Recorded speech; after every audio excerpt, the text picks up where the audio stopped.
I'm calling it now. Big studio TV and films are going to start receiving more and more pushback from their viewers. And I can say that confidently because there are some cultural signals that suggest that this is already happening. With audiences becoming more vocal and critical online, I've picked up on a few cultural signals that suggest a change in what audiences will accept. Obviously, this is just a trend prediction, nothing is official yet. But based on my experience as a strategist and my interest in pop culture, I love spotting little signals in how audiences are changing and making predictions in what they mean and why. So with that said, let's dive into these cultural signals and see how this shift in big studio TV and films is already happening. Signal number 1.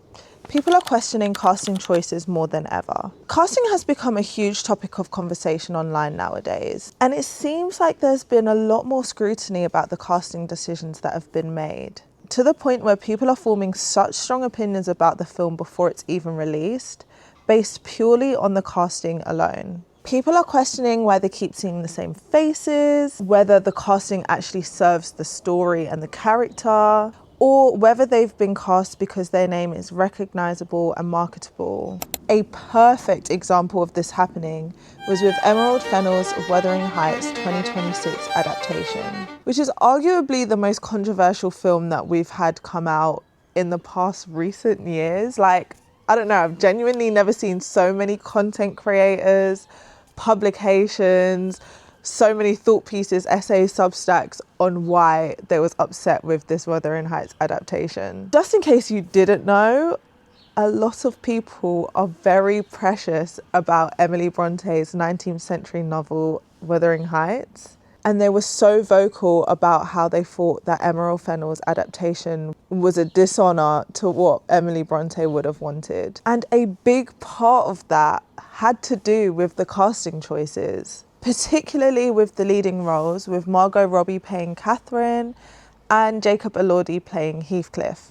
People were upset about how the casting choices caused major flaws in the accuracy of the adaptation. For example, they were both supposed to have the playing age of teenagers. The novel is based in the Yorkshire Moors, yet both of the actors are Australian natives. And most controversially, Heathcliff is most interpreted as a person of colour. And this led to a lot of character arcs because of that. I stand by what I said a few episodes ago. Heathcliff should be a brown man. That is the entire, almost point of that story, is that he is this other, especially during Victorian times, especially in the context of a class divide, in a gender, like, marriage divide, like the idea that Heathcliff, being a brown man found in Liverpool, which was famous for the slave trade, that's where the slave ships would come in, Catherine's father bringing him back to Wuthering Heights and like raising him as his own son and still being treated as another.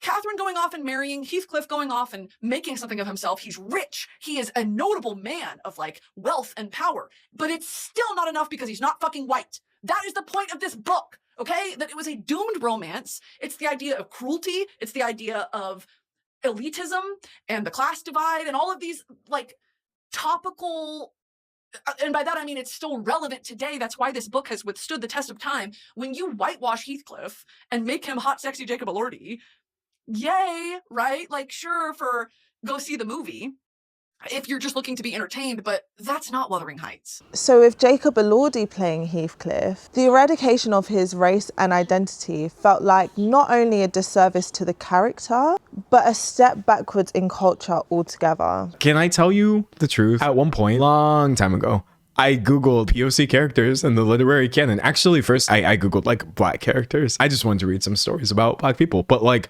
ones that have the same prestige as, you know, Charles Dickens or whatever. The crickets that I was met with was crazy. So then I expanded my search and I was like, okay, let's get some POC stories from like the classic English literary canon. Heathcliff is literally one of the only characters. It pisses me off on a personal level that has nothing to do with the movie actually being good. It almost feels personal. Weren't there 50 million other basic love stories that you could have just used as your vehicle to show us weird BDSM stuff? Why did it have to be this one? Especially when you have Emerald Fennell failing to acknowledge the weight of these casting decisions, disappointing fans of the novel further. And the Heathcliff casting, I mean, has had some comments around if that should be a person of color and, you know, casting Jacob in it. What do you kind of think about that commentary?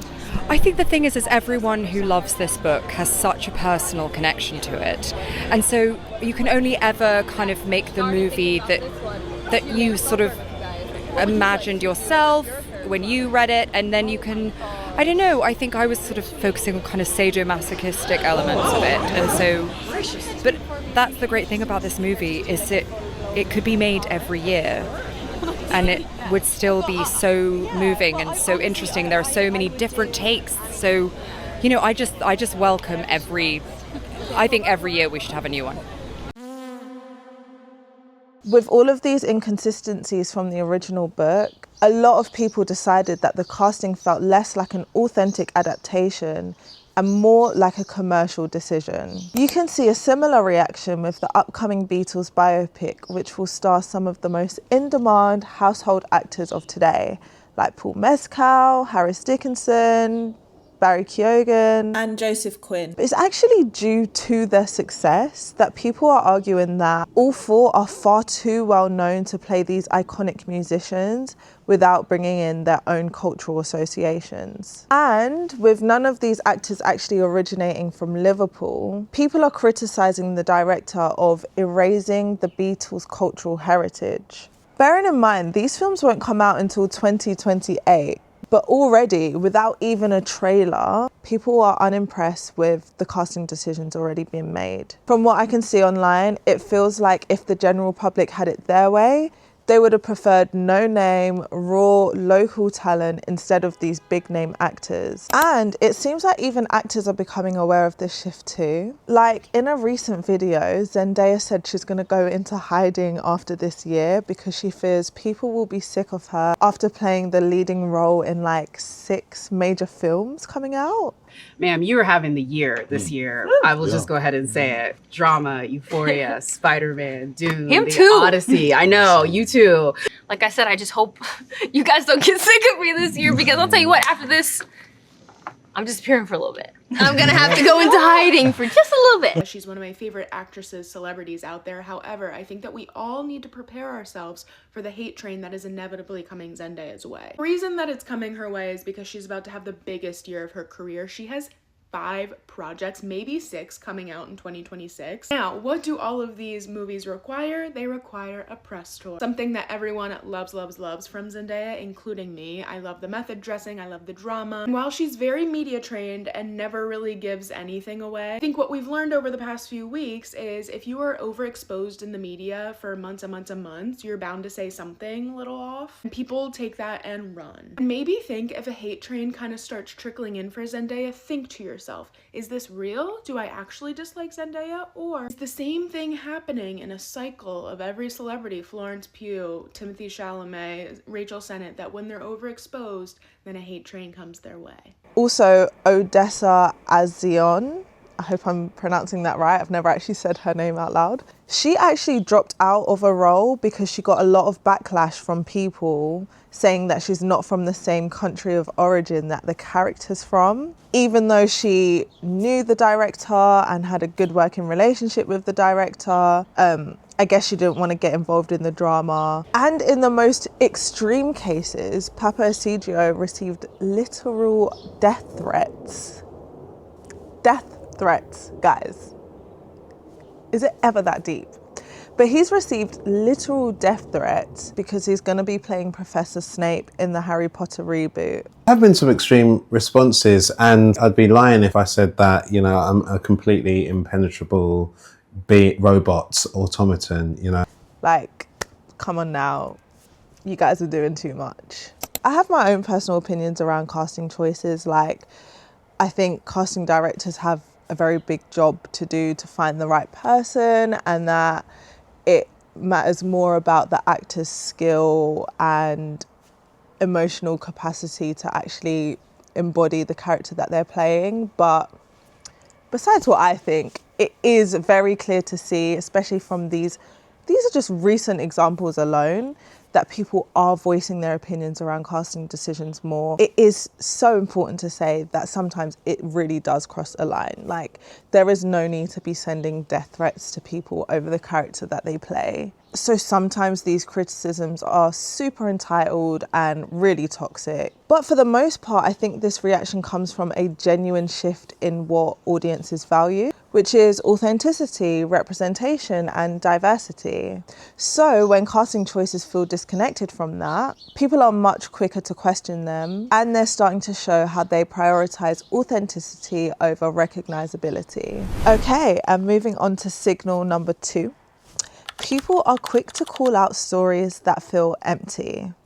From the TV and film industry, something very insightful came to light from sources close to Netflix. As reported by The Guardian just last year, Netflix is deliberately dumbing down TV so viewers can watch while they're scrolling.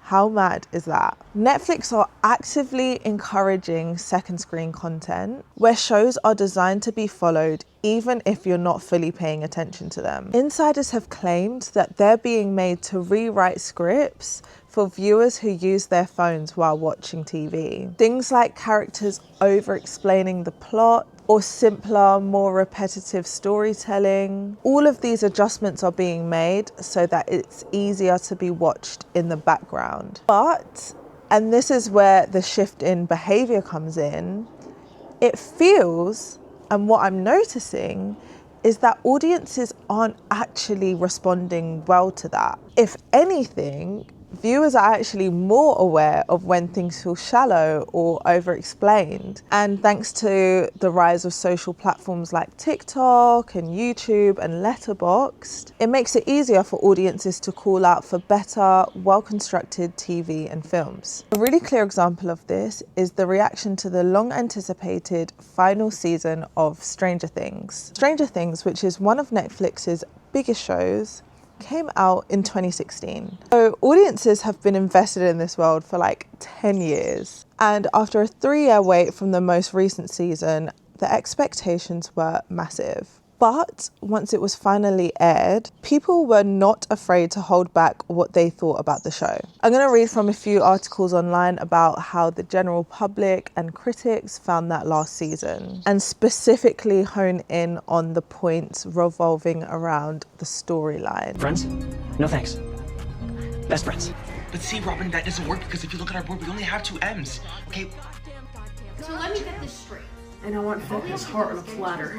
Come on, guys, flip it around. He's right behind me, isn't he? We are shooting episode 8, which isn't completely written yet, so we don't even fully know what's going on. We went into production without having a finished script for the finale. In an article by The Atlantic, where Stranger Things lost itself, the series once proved that it could mature alongside its cast, blending its fantastical swings with grounded themes of friendship, grief, and that classic youthful challenge of discovering who you are as the world changes around you. The impeccable trick Stranger Things pulled off in its first season was how seamlessly it wove together the opposing qualities of comfort and fear. 8 years later, the show isn't making viewers nostalgic or giving them nightmares.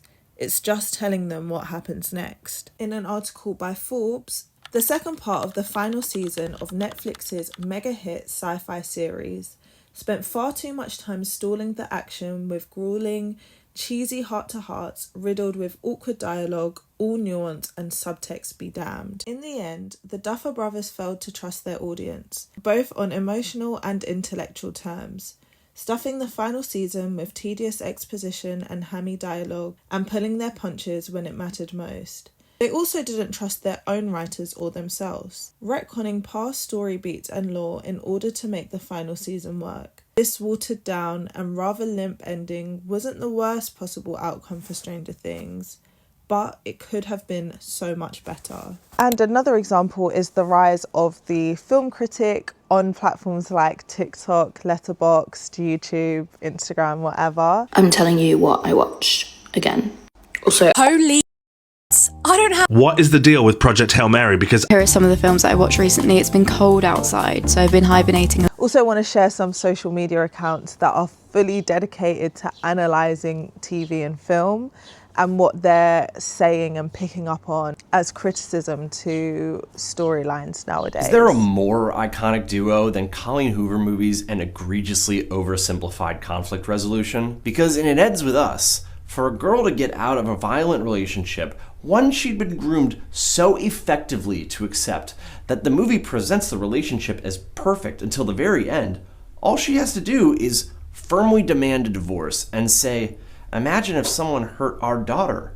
Would you want her to get back with him? And just like that, he understands why throwing his wife down the stairs is wrong. Not only do I find a lot of their content analysing and really criticising TV and films being made today, there's also a lot of comparison to what they classify as great storytelling in TV. They all come up as being really intentional, thought out, well-structured, good writing. They just want to see more of. What I want to talk about is how this film has something that like a lot of modern films I think are lacking. And that is this film has like perfect script economy. And what I mean by that is there isn't a single scene wasted. There isn't a single moment wasted. Every single beat in this film is absolutely necessary to the multitude of character arcs and like movements that happen in this movie. And that's another thing the movie does really well. It trusts its audience.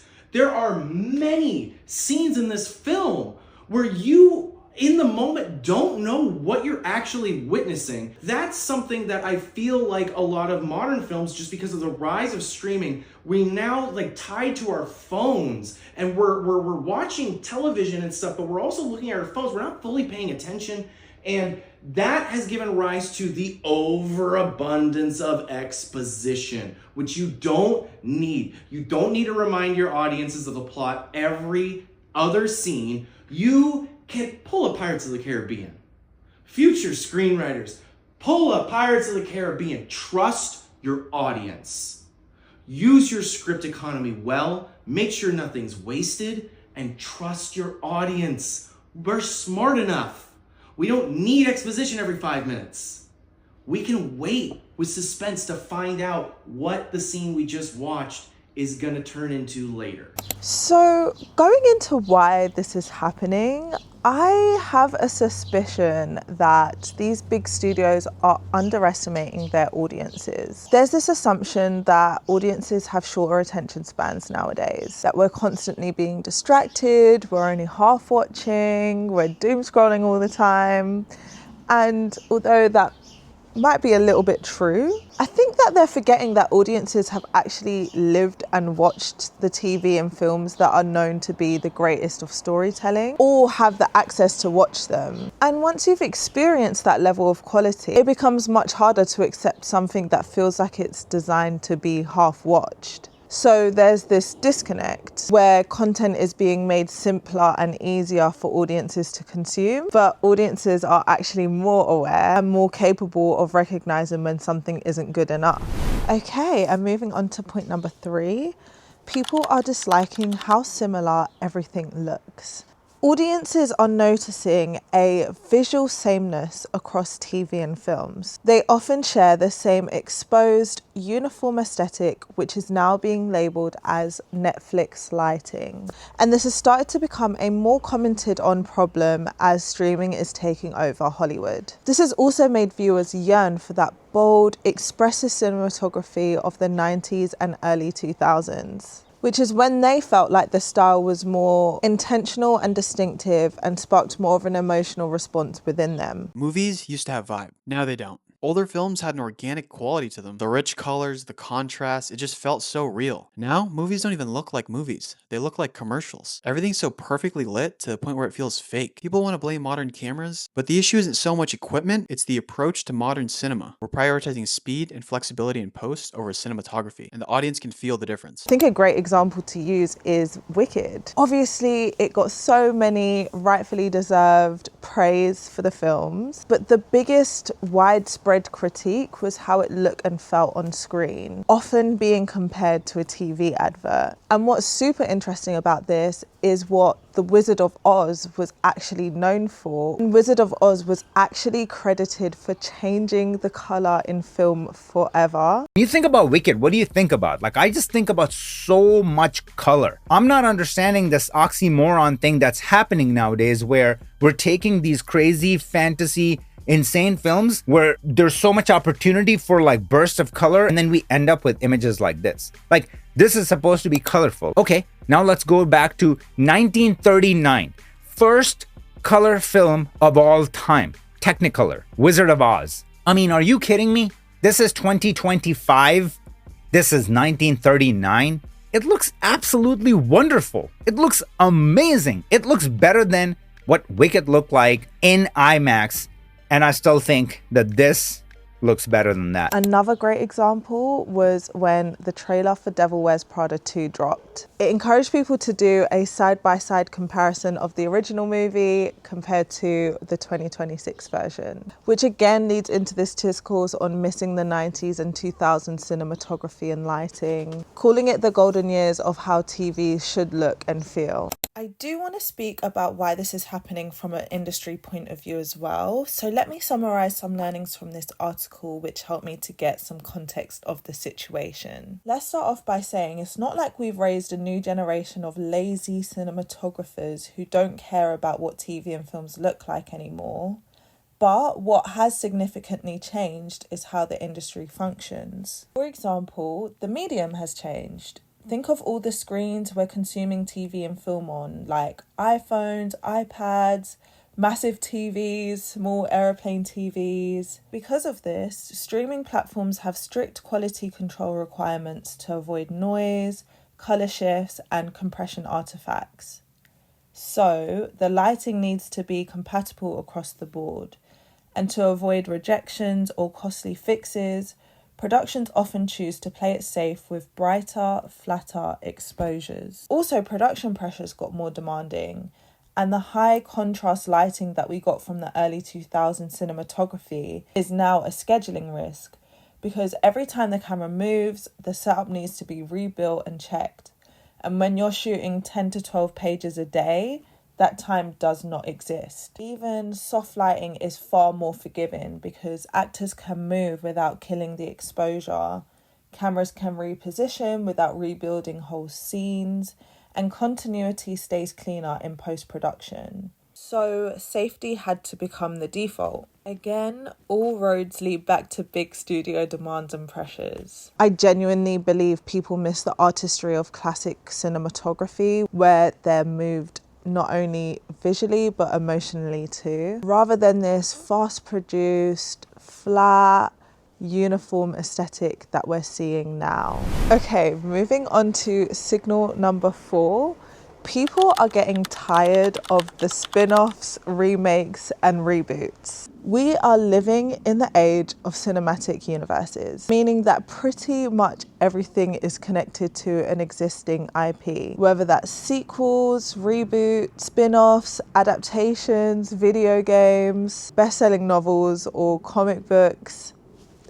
Everything is connected. And to be honest, it kind of makes sense from a business perspective because with existing IPs comes a guaranteed built-in audience that is invaluable in today's TV and film industry when there's so many options and they're all competing for viewer time. But with the increasing amount of the spin-offs, remakes and reboots being produced, I'm noticing that the hype is often short-lived, and for the most part, people are finding it incomparable to the magic of the original version. A really good example around longevity is 2024's Gladiator 2.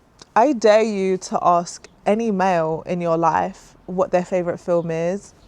Guaranteed Gladiator will be in their top 5. Like, it's literally their Roman Empire. And so when Gladiator 2 was announced, of course it's going to spark some kind of excitement or intrigue or curiosity and get people watching to see if it will offer them anything similar to the experience they had with the original. The film actually saw more people watch it than the original did. However, afterwards, the reaction was pretty mixed, with even Russell Crowe spearheading the conversation on how this remake didn't understand what made the original so special. Think The recent sequel that, we don't have to name out loud is a really unfortunate example of even the people in that engine room not actually understanding what made the first one special.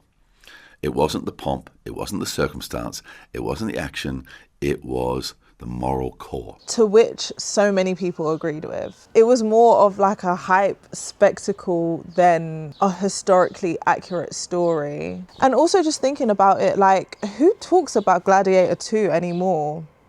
It does not hold the same weight or longevity that the original did. And God, got to talk about Harry Potter, don't we? This one's personal. They recently dropped the trailer for the Harry Potter series that we're getting later this year, and already it has received so much backlash. Just so you know, I am slightly biased on this particular one because I don't feel like they needed to make a Harry Potter series. And so I'm just going to assume that a lot of people agree with me too. Because when I saw the news, I was just like, why? Why is this happening? Nobody asked for it. But we know why we're doing that. It's because it's guaranteed audience and money for these big productions. Harry Potter is somehow more popular today than it was at its peak. The merchandise is everywhere, the studio tours have queues out the door all year round. Hogwarts Legacy was one of the biggest games of 2023, so it's not dying, it's not even slowing down. So what I want to know is what exactly is the plan when this show comes out? Do they quietly phase out the original cast and put these new kids' faces on everything? Because in the movie, they even have new Hogwarts logos and new uniforms. So that to me sounds like they're just going to completely replace everything. And I find the Harry Potter remake especially disturbing because the time difference between the original to now was not that long ago. Like, wasn't the final Harry Potter movie done in like 2015? That was just 10 years ago. We're good. It looked great. Like, I don't even have kids yet. I haven't even had kids, raised them at a reasonable age where they deserve to watch a bit of Harry Potter, put them onto the classics. Can't do that anymore because they've already got their own version. I mean, by the time I do settle down, have kids, wait for them to grow up, there'll probably be another 3 versions of Harry Potter at this rate. And ultimately, I just think it can never live up to the original, especially when it's so fresh and implemented in our minds and hearts. It's just too soon, it's unnecessary, and I feel like if anything, it's set up for failure. I think this fatigue comes from 2 places. First, there's an emotional side. People feel super protective over their favorite stories. They're not just films or franchises. They're tied to memories, nostalgia, personal experiences. And so when they're revisited, it can feel like something sacred is being tampered with, especially when people don't trust that it can live up to the original, or when it's even proven that it doesn't live up to the original. And there's also a forward-looking side. I really think audiences just want originality. They want new stories, new voices, new perspectives, something that feels different and belongs to our generation. So I just want to share some closing thoughts now. When you join all of these cultural signals together, hopefully you can see, especially with all of those recent examples that I've shared, how this is already happening. Maybe you've even been part of the conversation. I genuinely think that with us challenging TV and films more, asking for more representation and authenticity in casting, for better, well thought out storylines, for more original stories, to slow down production and focus on the lighting and the cinematography. I genuinely feel like all of this is going to push the TV and film industry into a much better place than what we're experiencing right now. And I think the best businesses that will stay relevant will be adapting to these changes and shifts in audience behaviour. Yeah, I think that's all I want to say, actually. I really hope you enjoyed. And also let me know what you think about the cultural signals I've just called out.